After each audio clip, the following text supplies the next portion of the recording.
Hello. In today's video, we are going to be making coffee wine. We're going to be doing a 4-gallon batch.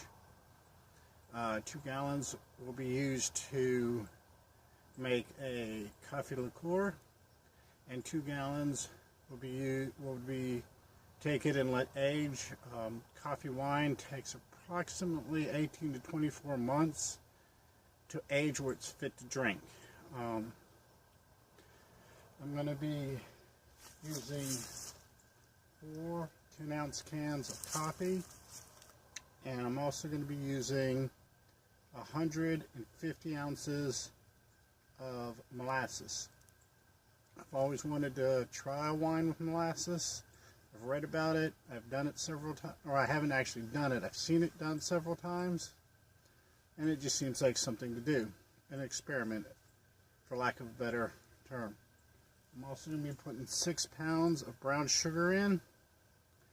Off camera, I went ahead and fired up the propane burner and put 3 gallons of water in the boiler tub thing.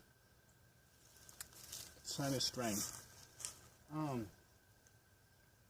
reason why I only put 3 gallons of water in is the 150 ounces of molasses is going to add about another gallon, little hair over a gallon of liquid. So that'll give me my 4 gallons.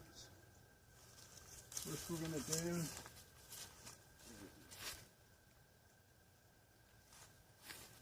I'm going to be using juggling act here. I'm going to be using 2 cans of HEB Classic Roast, 1 can of New Orleans French Market Coffee and Chicory, and a can of Cafe Bustarello Espresso. This is a coffee mix that I like when I do my wines and beers with coffee. You can use any kind you like, whatever, play with it, find out what you like to use.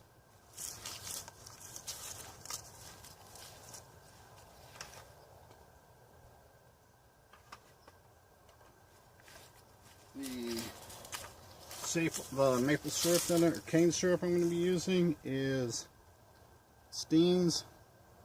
And the reason why I picked this one to use is A, it was relatively inexpensive, and right here, no preservatives. Makes doing things a lot easier. So what I'm going to do now, and the brown sugar I got is just brown sugar, generic brown sugar. So what I'm going to do is I'm going to put all this stuff in the pot and stir it real good. When it comes to a boil, I will add my coffee. I will be putting it in a hops bag. After I'm going to be using 2 hops bags. Put 2 cans of coffee in one and 2 cans of coffee in the other. Has this little drawstring. Draw it tight. And when I boil it, I'm going to boil it for about 5 or 10 minutes. Then I'm going to take it off the heat and I'm going to let it steep overnight. Then tomorrow, I'm going to check my gravity, see if I want to add any more sugar or not.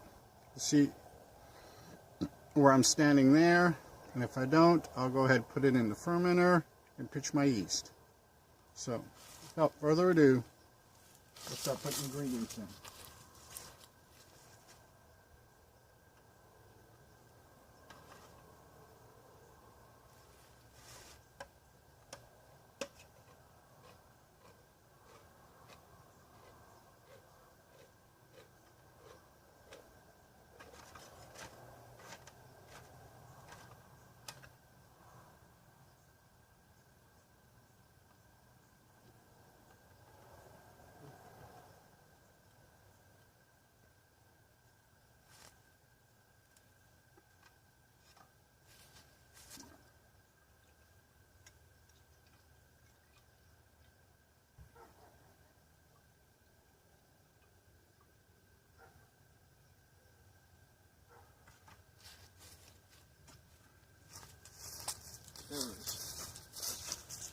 that was the first thing of syrup. I'm going to go ahead and turn the camera off till I get all the ingredients in. Then we'll go from there.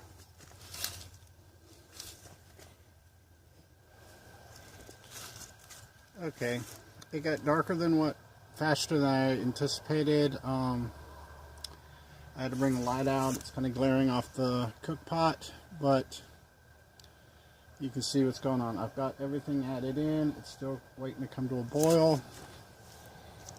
Bring the camera over. You take a peek inside. I don't know how well you can see it. Well,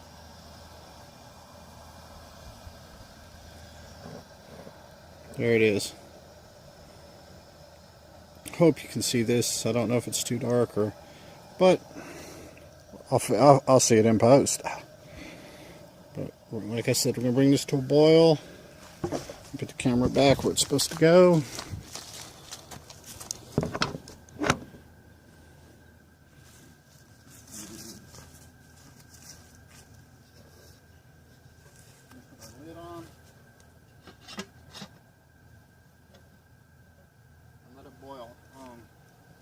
I'm going to try to adjust the light so when it does come to a boil, you'll be able to see the boil a little bit better.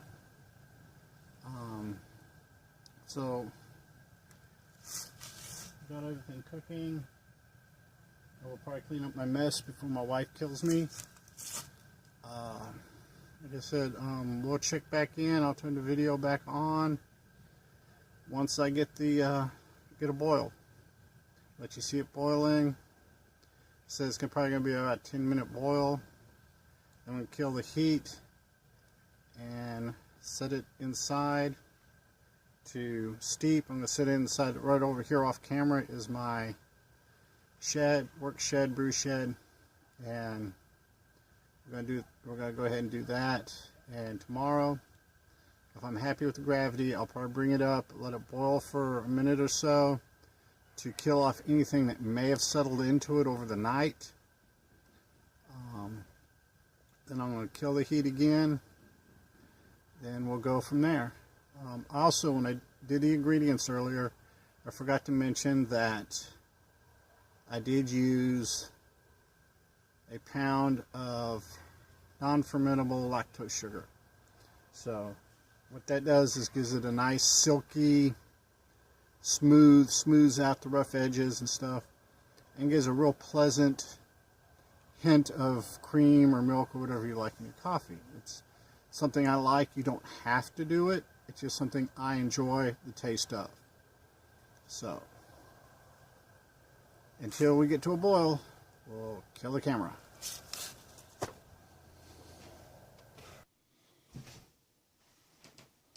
Okay, I know I said previously that I was going to show the boil, but I got mucking around and doing stupid stuff and forgot about it. Had a bit of, I got the boil in for 10 minutes, but like I said, I got mucking around and forgot to turn the heat down before I turned the lid off, took the lid off, and I had a little bit of a boil over. Didn't lose a whole lot. I'm still pretty good there, but we got this guy here, which I'm going to have to severely clean up tomorrow. See if I can figure. There we go. Yeah, I'm going to have to severely clean him up tomorrow after I dump it into the fermenter. But, like I said, we're still doing pretty good. I got it in cooling. Like I said, tomorrow I'll pull it out, let it boil for about a minute. Let me get out of here where you can see me. Boil it for about a minute to 3. Kill the heat. That's to make sure that anything that may have contaminated it over the night is killed off.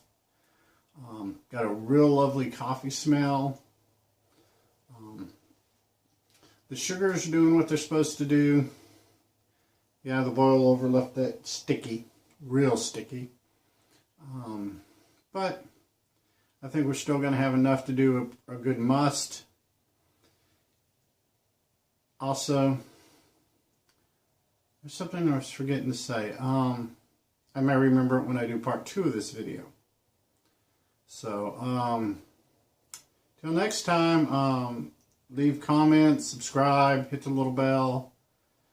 do all that good fun stuff. Until next time, peace.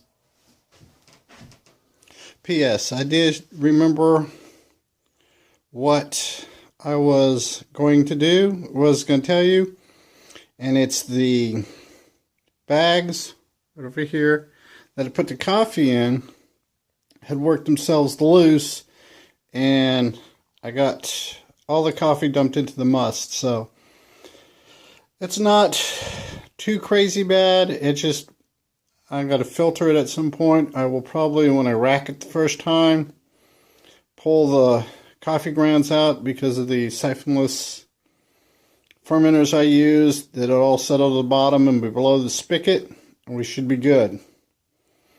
So until next time, when part 2 hits the airways, take care and peace.